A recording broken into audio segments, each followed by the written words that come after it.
Kr.Balakrishna was born as the seventh and the final child of Srimati Kaveri and Sri Giriprabhu. The fair-looking boy with a cherubic face was very charming and had the privilege of having the love and affection in abundance, not only of all the members of the family but the neighbors as well. It fully got reflected in the boy's life, and he was noticed to be quite happy and contented at all times.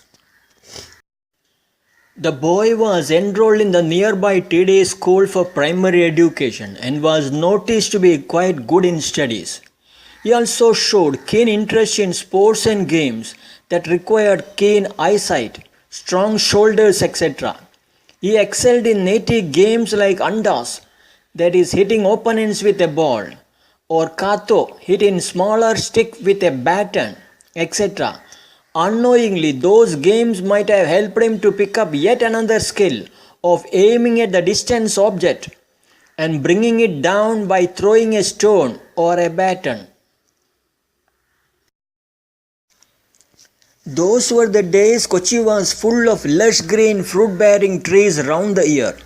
Naturally, children's pastime was basically to find out the right tree to get their nutritional supplements at no cost. But the owners of those trees were equally keen to ensure that none came anywhere near to their prized possession. It left only one option for the children of bringing down the ripe fruits by standing at a safe distance from the prying eyes of the house owners. Pathekka, as it was called in Konkani, is a village skill of bringing down a bunch of fruits by throwing a baton from the ground. But it was easier said than done, requiring many attempts to hit the target, which would invariably alert the owners only to chase away the children. The children would reassemble once again once the owners withdrew from the scene. That cat and mouse game would continue till either of them get tired of it and leave the battleground altogether.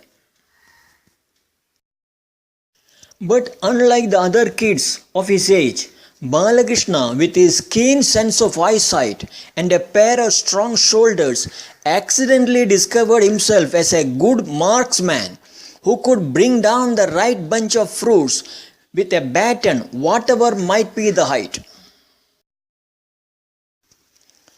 It was during one of those early summer afternoons.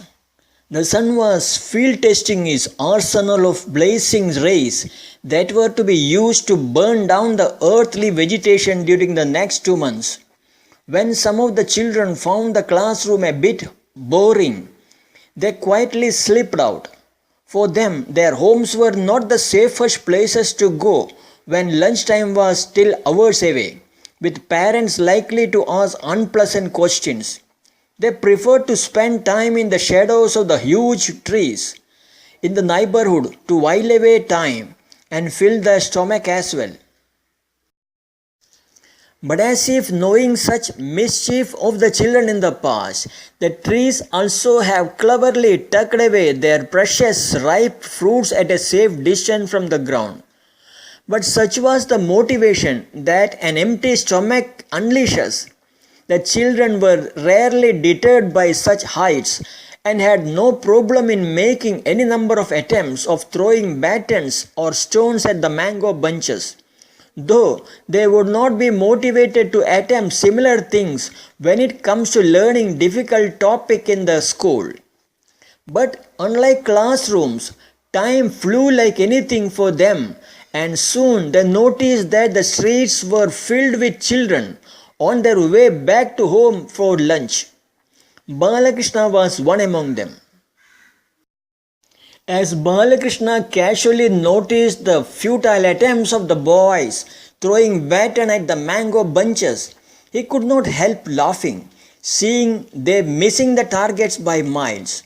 As if irritated by that laugh, some of the bigger boys surrounded Balakrishna and challenged him to do what they could not.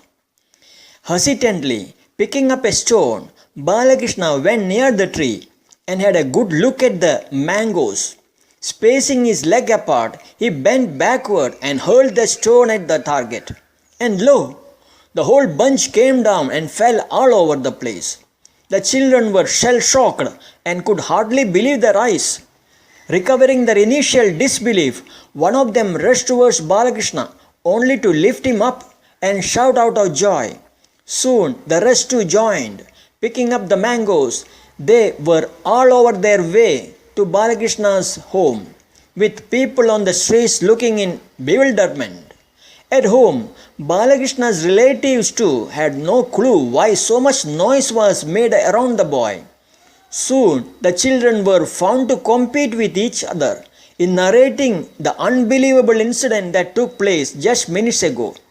With that incident, Balakrishna's stock skyrocketed in no time among the village children, making him much sought after not only for games but acts that could replenish depleted energy levels at no cost.